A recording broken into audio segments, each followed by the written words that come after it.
Magandang araw mga bata! Ang ating pag-aaralan ngayong araw ay tungkol sa ponolohiya. Alam niyo ba ang ibig sabihin ng ponolohiya?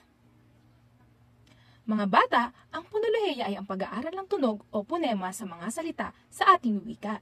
Ibig sabihin, ito ay tumutukoy sa tamang pagbigkas ng mga letra at mga tunog na ating naririnig. Ang layunin ng ating pag-aaralan ngayong araw ay matutunan ninyo ang tamang tunog ng mga letra mula A hanggang Z at ang tamang pagbigkas ng mga ito. Ngayon naman ay magpapakita ako ng mga larawan at sasambitin ko ang tamang pagbigkas nito. O ay isang aso. Ang unang tunog ay A. A. Aso. Kayo nga? A. A. Aso. Ang sunod na larawan ay bola. Ang unang tunog ay B. B. Bola. Kayo nga? B. B. Bola.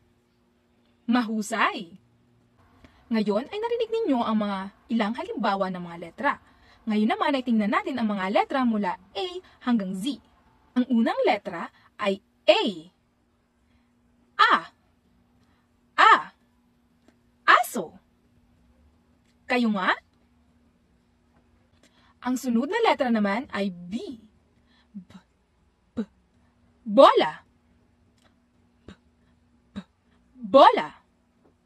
Kayo nga? C. K. K. Kasa. K. K. Kasa. D. D. D. Daga. D. D. Daga. Yun naman ay E. E. E. Elepante. E. E. Elepante. F. F. F. Floor. F. F. Floor. G. G. G. Gatas. G. G. Gatas. H. Halaman. Halaman. I. E. E. Isda. E. E. Isda. J. J. J. Jelly. J. J. Jelly. K. K. K. Kamatis. K. K. Kamatis. L. L. L. Lapis. L. L. Lapis. M. M. M. Mesa. M. M. Mesa. N. N. N. Niyog. N. N. Niyog. O. O. O. Oso. O. O. Oso. Sunod naman ay ang letrang P. P. P. Pusa. P. P. Pusa. Q. Q. Q. Q. Queen. R. R. R. Relo. R. R. Relo. S. S. S. Saging. S. S. Saging. T. T. T. Tasa. T. T. Tasa. U. U. U. Ubas. U. U. Ubas. V. V. V. Violin. V. V. Violin. W. U. U. Walis. U. U. Walis. X. X. X. X. X-ray. X. X.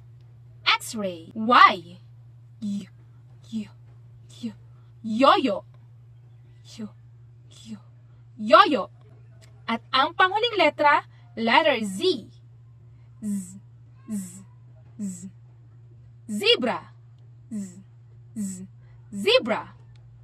Ngayon naman ay pag-usapan natin ang katinig at patinig. Mga bata, alam niyo ba ito? Ang patinig ay ang mga letra o tunog na ginagamitan natin ng pagbuka ng ating bibig. Ito ay ang mga letrang A, E, I, O, U. Maaari bang ulitin? A, E, I, O, U.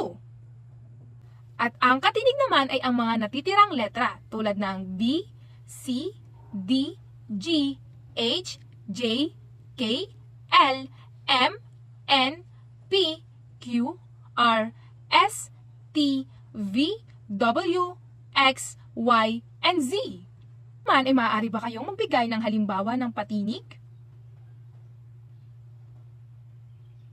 Ngayon naman ay magbigay ng halimbawa ng katinig. Mahusay mga bata! Ngayon mga bata, gusto nyo bang subukan ng bumigkas ng mga salita o letra? Ayan, ulitin natin. Pagkatapos ko ay kayo naman. A, aso. B, bola. K, kasa. Napakahusay, ang galing ninyong bumigkas ng mga tunog. Napakahusay ninyo mga bata. Sana ay may natutunan kayo sa mga tunog at pagbigkas ng mga letra. Sa mga susunod nating aaralin ay marami pa kayong matututunan. Hanggang sa muli!